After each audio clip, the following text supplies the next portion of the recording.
You've probably heard that eating meat is harmful and cutting it out could be the secret to health. Doctors have been telling us for years that red meat and processed foods can cause cancer. A direct link between eating processed meats and a higher risk of breast cancer. Their doctor told them they needed to lose weight or reduce their cholesterol Processed levels. meats can raise the risk Linked to colon, pancreatic, and prostate cancer. cancer. It causes heart disease. Cutting down on red meat. But nothing could be further from the truth when we consider the fact that we've been eating meat for over 2 million years, and it's only in the last few decades the rates of lifestyle-related diseases have skyrocketed. It becomes clear that meat eating is not the culprit. So it's important to ask why. Why do we believe all these terrible things about red meat, and where did these beliefs originate? We found the meat is bad argument dates back to the early 20th century and was driven by religion, a fictional novel, and believe it or not, candles. So today, we're going to dive into all the reasons we've been told to believe meat is bad for our health so you can make an informed decision for yourself about what to believe. I think it's time to rethink meat and why we've been taught to fear it. Adulterated, spoiled, and contaminated meat. Minutely examined for the second time by the Red every day if you want to be healthy. Our ancestors have been eating meat for 2.6 million years. Some experts even believe consuming meat is one of the main reasons we developed such large brains. Not to mention, there has never been a fully vegan culture. Now, if we want to right this ship and reclaim the vibrant health that is our birthright, then we definitely have to rethink our beliefs about meat. The idea that meat is harmful had several origins dating back to the early 20th century. To take us on a deeper dive into where this idea originated, I chatted with Belinda Fettke, who made it her mission to understand the origins of this meat is bad argument after her husband, Dr. Gary Fettke, was reported to the medical board in Australia after recommending his diabetic patients avoid sugar. He became the only medical doctor in the world silenced from talking about nutrition. With this bizarre government control over his clinical practice, Gary's wife, Belinda, wanted to know where did vegetarianism and anti-meat movements even begin? And more importantly, who exactly is influencing these movements? Take us back to the beginning. How did we start believing that meat was bad? Western vegetarianism began in the 1800s, and it stemmed from this temperance health movement that was coming about with influences from the East. But these people truly believed that eating flesh meat caused people to masturbate. But Ellen G. White, who was the founder of the Seventh-day Adventist Church, certainly brought it in as part of the doctrines of the church. She encouraged medical evangelism as the right arm of the church. She believed that talking about the Bible, it just went hand in hand with health and healing. And the two had to go together. They were not to be separated. You can see how the first influence didn't originate in science, but religion and the early ideas of Seventh-day Adventist Ellen White. White believed a clean diet was based on biblical teachings and included nuts, seeds, fruits, vegetables, and minimal, if any, meat. White's student and longtime associate, Dr. John Harvey Kellogg, took these beliefs to the next level and ended up playing a major part in creating what we think of as health foods today. And yes, it's John Harvey Kellogg. So if you go, okay, well, where did health foods eventuate? Or where did they come from? John Harvey Kellogg invented health foods. He invented in the 1890s flaked wheat and flaked cornflakes. And it was to prevent people from masturbating. And wow. I don't know how many people know that's the history of the cereal industry. But the influence of the Seventh-day Adventists did not stop there. Adventists were also the first to bring meat alternatives to market. More than half of the 2020 U.S. Dietary Guidelines Committee had Adventist ties, and the Academy of Nutrition and Dietetics was co-founded by a Seventh-day Adventist, Lena Cooper, which suggests religion might still be influencing our dietary policies today. About the same time, Kellogg founded his processed vegetarian cereal company. Upton Sinclair released his fictional novel, The Jungle, about the diseased and rotten meat coming out of the meatpacking industry. Now, this cut meat sales in half that year and reduced sales for the next 20 years. A third attack on meat in the early 1900s was the release of Crisco, the well-known animal fat alternative. The creators of Crisco launched a massive marketing campaign where they made unsubstantiated claims about the benefits of Crisco. Why? Not because they were concerned about public health and not because they fell victim to misinformation, but because they were panicking that their candle sales were down. That's right, candles. I talked to board-certified family physician and best-selling author Dr. Kate Shanahan about the history of Crisco and eventually seed oils. It started with a bunch of chemists. Proctor and his brother-in-law Gamble were making candles because of electricity. Their candles were going to be a thing of the past. They were selling cottonseed-based candles because cotton seeds were a waste product that they could get for free. Different people were trying to use it for animal feed because they used everything for animal feed in those days. And the oil could not keep animals alive. It would kill them. So they couldn't use it for animal feed. But they did discover that if you modify the hydrogenation process a little bit, instead of making it super solid and turning it into a wax that would be a candle, you could make it buttery textured and call it Crisco. To convince hesitant consumers, they launched a massive marketing campaign where they made outlandish and unproven claims that Crisco was a healthier alternative to animal fats, with the slogan, "It's all vegetable, it's digestible," and it worked.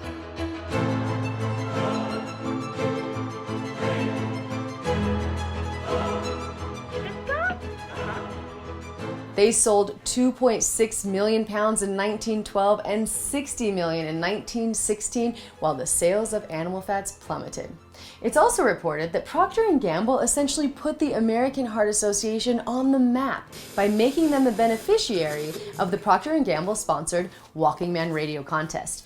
$1.75 million later, and the American Heart Association had the funds to go national. We now know that Crisco was up to 50% trans fat, which increased the risk of heart disease and stroke, and today is banned in our food supply. But at the time, they tricked consumers into abandoning animal products and jumping on the Crisco bandwagon. And sadly, the World Health Organization estimates approximately 500,000 lives are lost each year due to cardiovascular disease because of trans fat consumption. But it's not just Crisco that replaced animal fats. Other novel and highly processed vegetable oils have infiltrated American diets too. Another industry byproduct made its way into the human food chain in the 1950s, soy oil. So they worked on refining it to sell it to people. And at that point in time, the health of Americans stopped improving. Year over year, between 1900 and 1950, our lifespans were growing at a rate of about 2.2 years per decade.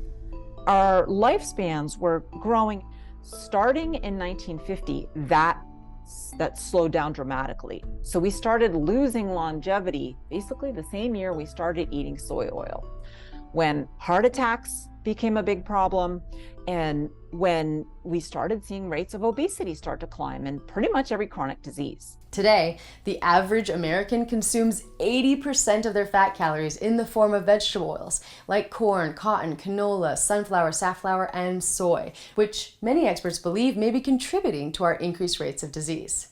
Next, we have a fourth major contributor in the 1950s, research by Ancel Keys exploring fat consumption in 6 countries where it appeared that the dietary fat consumption increased heart disease mortality. However, a subsequent analysis by 2 statisticians covered a much larger scope than Ancel Keys' small 6-country study and instead looked at available data from 22 countries.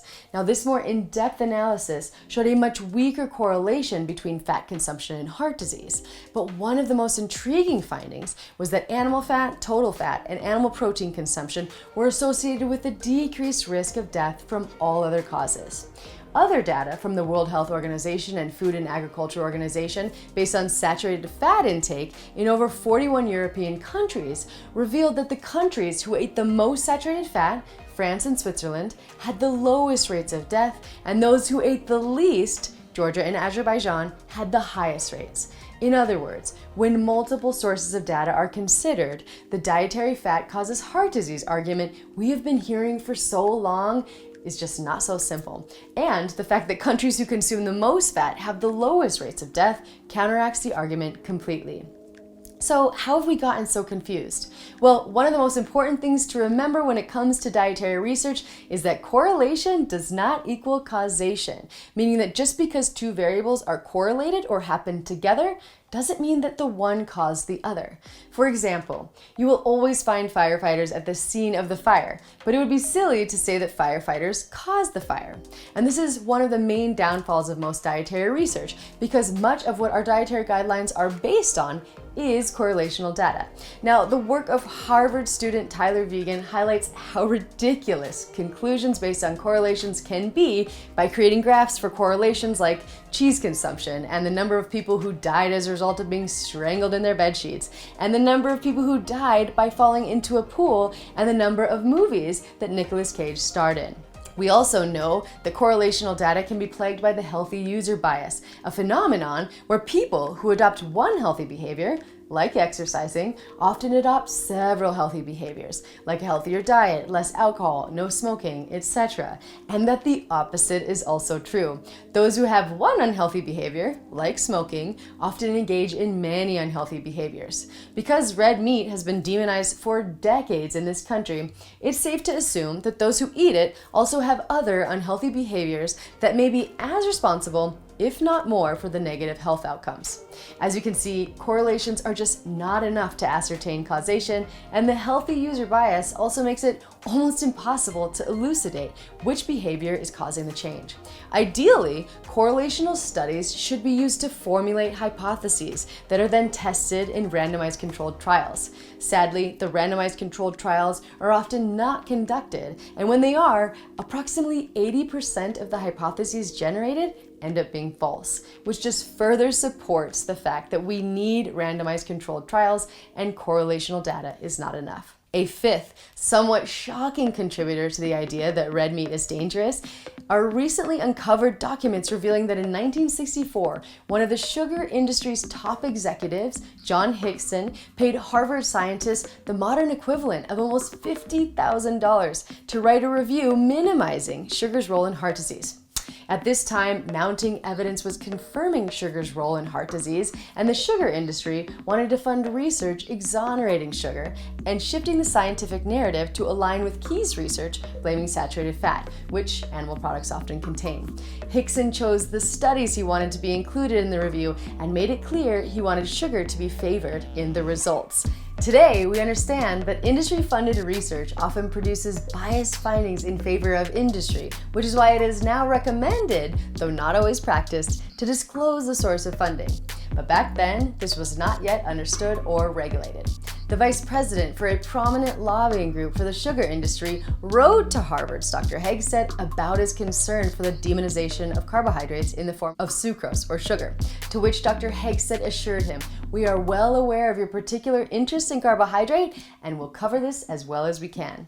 Dr. Hickson went on to use this bot research to influence our nation's dietary recommendations and the opinions of many leading health authorities. Doctors were taught in the 80s to A great deal fear of fat. fatty foods, there will be more fat in our blood, higher cholesterol, higher Things that kept coming triglycerides. up were fats, especially animal fat. Often associated with health problems. While the tremendous amount of sugar we consume contributes nothing but empty calories to our diet. Sweet food like desserts and sugar-sweetened drinks add to a meal's pleasure and also give you fuel to burn for energy. Garden of Eden diet with a side of Coke. While meat continues to be painted as the enemy, we are now consuming over 60% of our calories in the form of processed foods, and 1 in 3 Americans have diabetes or pre-diabetes. I'd love to say the days of big money industries influencing research is behind us, but unfortunately, that's not the case. Most recently, a 2019 publication called the Eat Lancet Report, published by a team of 37 scientists, proposed the idea that a plant-forward diet was the best for planet and human health. While this report was presented as an unbiased and rigorous assessment of the available evidence, when diving into the EAT Coalition, there seemed to be some conflicts of interest. 2 years prior to the publication of the Lancet report, the EAT Coalition launched FRESH, short for Food Reform for Sustainability and Health, which is a global partnership of 32 corporations. While their mission is to transform the food system, 2/3 of the companies involved are in the industries of pesticides and fertilizers, processed foods, and flavorings and additives. While the intentions of these coalitions are good, you can see how a meat-free diet would be beneficial to many of the processed food corporations they work with, and how profit-driven motives may have converged to promote vegetarian, meat-free, and plant-forward diets as a cleaner or more healthful diet, despite a clear lack of rigorous evidence. Research scientist Dr. Zoe Harcum conducted a nutritional analysis of the diet proposed in the Eat Lancet report and found it only contained 55% of the recommended calcium, 67% of the recommended potassium, and only 5% of the recommended amount of vitamin D, and was low in other nutrients as well. In other words, this diet they're proposing is also nutritionally deficient. Dr. Georgia Eade points out in her presentation about the Lancet report that the authors acknowledge throughout the report that the diet is not suitable for pregnant women, babies, growing children, teenage women, aging adults, the malnourished, the impoverished, or those with insulin resistance. And most people need to supplement on top of sticking to the diet. So they're basically saying that their diet is insufficient or inappropriate for everyone, full stop. It's clear that there are multiple holes in this argument that a meat-free or low-meat diet are the best for our health and planet. Today we're actually consuming less red meat, which is often depicted as the most dangerous type of meat, than early Americans, yet chronic disease rates have continued to rise as overall red meat consumption drops. It's important to note that fat intake did rise from 1909 to 1961 at the same time that heart attacks and chronic disease rates surged, but the increase in fat consumption did not come from a rise in meat consumption, but instead a rise in vegetable oil consumption, which was recently invented. How will vegetable oil be made? Vegetable oil. It's poly unsaturated is only pure vegetable oil. Find new industrial uses. It doesn't look like food. This chemical extraction process. Soybean oil finds extensive use in paints. This thick, dark, reeking. And in the manufacture of linoleum. Deodorizing and bleaching. Cleaning process. But most of it is used in making shortenings. Deep frying chicken. Seafood cooking oil. What they do, what vegetable oils do that's so disruptive to our cells, is create a condition called oxidative stress. And that is a root cause of a lot of problems, including inflammation, which, everybody knows now that our chronic disease epidemics are tied to inflammation, but the root cause of that is oxidative stress. And that comes from the vegetable oils. So the health issues we've attributed to animal products may be more attributable to vegetable oil. And today, when you look at the way our diet has changed versus the 1970s, as rates of obesity have been rising, the major changes Americans have made are more grains, more sugar, more fat in the form of vegetable oils, not more red meat. Yet this red meat is dangerous dogma persists, despite much evidence to the contrary. You can see how important it is to look at the big picture and how we've been led to believe that meat is dangerous by unreliable correlational studies, religious beliefs, and salesmen trying to make more money. Demonizing one of the most nutrient-dense foods humans have been consuming for millions of years simply isn't logical. And understanding the origin of our beliefs about meat is a great first step to making truly informed dietary decisions. Thank you for joining me for Rethink Meat and Why We've Been Taught to Fear It. I sincerely hope it was helpful.